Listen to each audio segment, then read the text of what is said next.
here to address the incident regarding the UPS union representative and the UPS supervisors that occurred this morning outside of the UPS Jacksonville location. As you all know, UPS workers went on strike over 4 months ago as they did not agree with pending changes in hours and impending administration changes regarding hours and attendance discipline.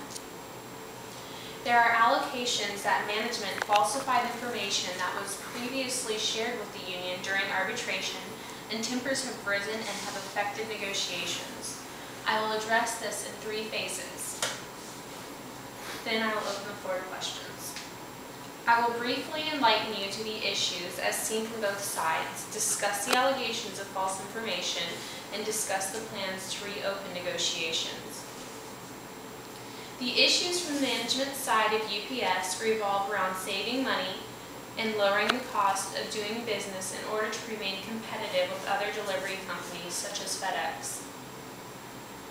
The initiative and changes proposed by management were to lower costs by reducing overtime, by changing work schedules and creating dual shifts, one that runs from Monday to Friday and one that runs from Tuesday to Saturday. Second, UPS management wants to enforce a 3-and-you're-out rule for attendance issues, such as tardiness and calling in sick at the last minute. Management says lateness creates backlog in deliveries and causes more work for the next day, often imposing on another delivery person's deliveries.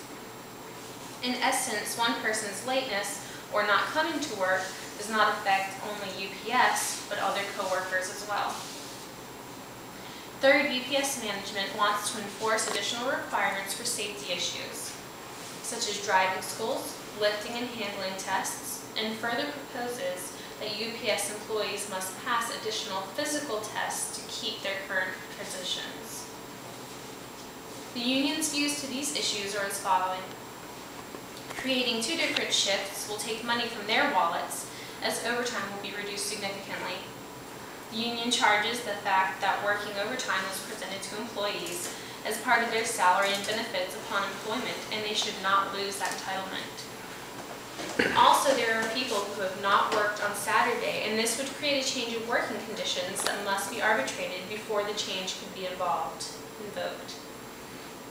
The union is also against their people having to go back to school to accomplish what they have been doing for years. The misinformation management provided was regarding the cost figures of overtime and savings of having 2 shifts. The numbers were inflated to prove their point. However, significant costs will be realized with the new shifts.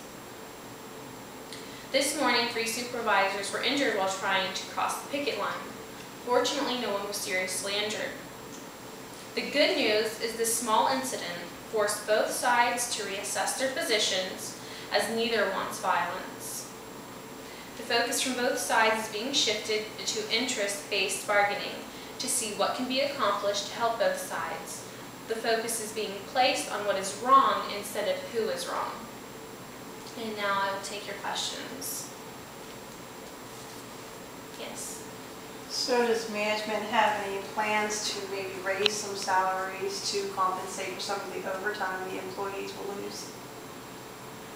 Right now, there are negotiations being made regarding that. However, I will not speculate and tell you yes or no, because they are doing that right now, and I can't, tell the future. So, okay. I hope that answers your question. Yes. So, what makes you think you can negotiate?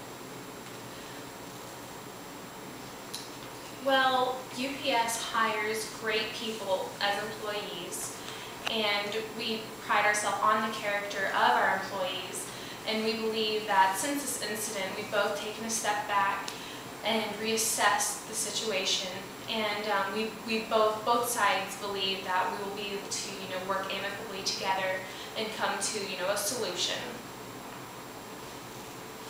Yes.